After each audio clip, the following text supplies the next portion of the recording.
Welcome, truth seekers and curious hearts. If you've ever opened your Bible and stumbled upon a passage that left you confused, unsettled, or even troubled, you're not alone. In fact, some of the most profound spiritual growth happens right in the tension of those difficult texts. That's why we're launching Unraveling the Hard Sayings, a weekly Bible study series designed to walk boldly into the passages many shy away from, not to simplify them, but to understand them deeply, faithfully, and with humility. Over the next several weeks, we'll explore questions like, why does God command violence in the Old Testament? How do we reconcile divine sovereignty with human freedom? What do Jesus' harshest words mean for us today? Each episode will blend historical context, theological insight, linguistic nuance, and pastoral wisdom, all while inviting you, the viewer, into a sacred conversation that doesn't just inform your mind, but transforms your heart. So grab your Bible, a journal if you'd like, and come as you are. Because wrestling with Scripture isn't a sign of weak faith. It's often where real faith begins. Today's passage may surprise you, not because it's obscure, but because it's so familiar, yet so misunderstood. We're diving into Matthew 10:34-39, where Jesus says, "Do not suppose that I have come to bring peace to the earth. I did not come to bring peace, but a sword." At first glance, this sounds jarring, almost violent, coming from the Prince of Peace. But context is everything. Jesus is speaking to his 12 disciples just before sending them out on their first mission. He's preparing them for rejection, division, and even persecution within their own families. The sword here isn't a call to physical warfare. It's a metaphor for the deep spiritual division that truth inevitably creates. When someone follows Christ wholeheartedly, it often disrupts family traditions, cultural norms, and personal ambitions. Jesus isn't promoting conflict. He's warning that allegiance to him may cost you everything, including peace at home. And yet, paradoxically, this very division leads to ultimate peace, reconciliation with God. Have you ever experienced tension because of your faith? Maybe a strained relationship, a lost friendship, or quiet disapproval from loved ones. You're walking in the footsteps of the first disciples. This passage doesn't promise ease, but it does promise purpose. And that purpose is worth every tear. Now let's zoom out a bit. Ancient Jewish listeners would have recognized Jesus' language as echoing Micah 7 verse 6, which describes a society so corrupt that even family members betray one another. Jesus isn't inventing a new idea. He's applying an ancient prophetic warning to his own mission. In the Greco-Roman world, family loyalty was absolute. So when Jesus says, "Anyone who loves father or mother more than me is not worthy of me," he's making a radical claim. His authority surpasses even the most sacred human bonds. This wasn't just countercultural, it was scandalous. Yet notice what he doesn't say. He never tells us to hate our families. The Greek word used here, miseō, often denotes comparative preference rather than emotional hatred, as in Luke 14-26, where the same word appears alongside carry your cross. It's about priority, not animosity. Think of it like this.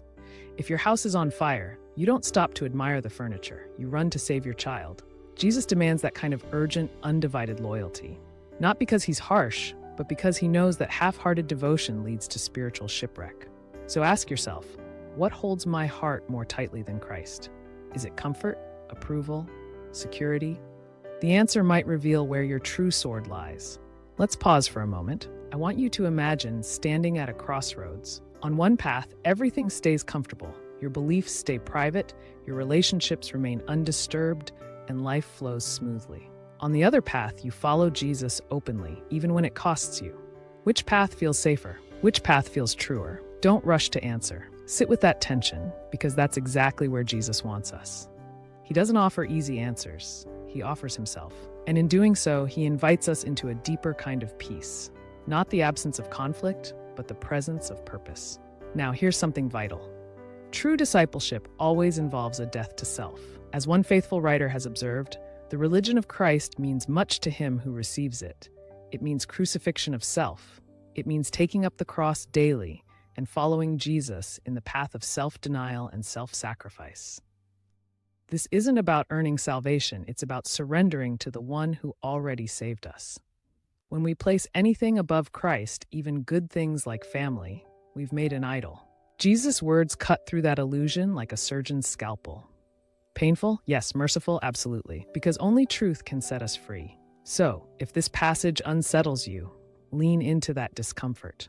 It might be the Holy Spirit stirring something holy within you. Before we close, let's consider how this applies today.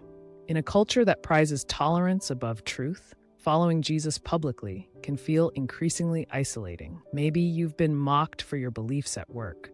Maybe your adult child has walked away from the faith you raised them in. Jesus sees you, and he says, "Whoever finds their life will lose it, and whoever loses their life for my sake will find it." This isn't poetic exaggeration, it's cosmic reality. When we cling to control, approval, or safety, we suffocate our souls. But when we release those things into his hands, we discover a life far richer than we imagined. The call to discipleship is always a call to separation, not from love, but from sin and compromise. As the light of truth shines more brightly in the last days, the contrast between those who follow Christ and those who reject him will grow sharper. Families will be divided, not by malice, but by conviction. Yet even in that division, God's people are called to reflect his character, full of grace, patience, and unwavering love. So here's my challenge to you this week. Identify one area where you've compromised your witness to keep the peace. Then, with courage and grace, realign it with Christ. It might cost you, but it will also crown you. And remember, the sword Jesus. As we wrap up this week's study, I want to leave you with a question, not for debate, but for reflection. What would it look like for you to love Jesus more than anything else without apology? Sit with that, journal it, pray over it. And if this message stirred something in you, if it challenged you, comforted you, or even confused you, I'd love to hear from you. Drop a comment below, share this with a friend who's wrestling with faith, or subscribe so you don't miss next week's episode, where we'll tackle one of the most haunting lines in Scripture. God hardened Pharaoh's heart. How could a loving God do that? We'll explore divine sovereignty, human responsibility, and the mystery of grace. Until then, keep seeking, keep questioning, and never stop following the one who said, "I am the way, the truth, and the life." You're not alone on this journey. See you next time.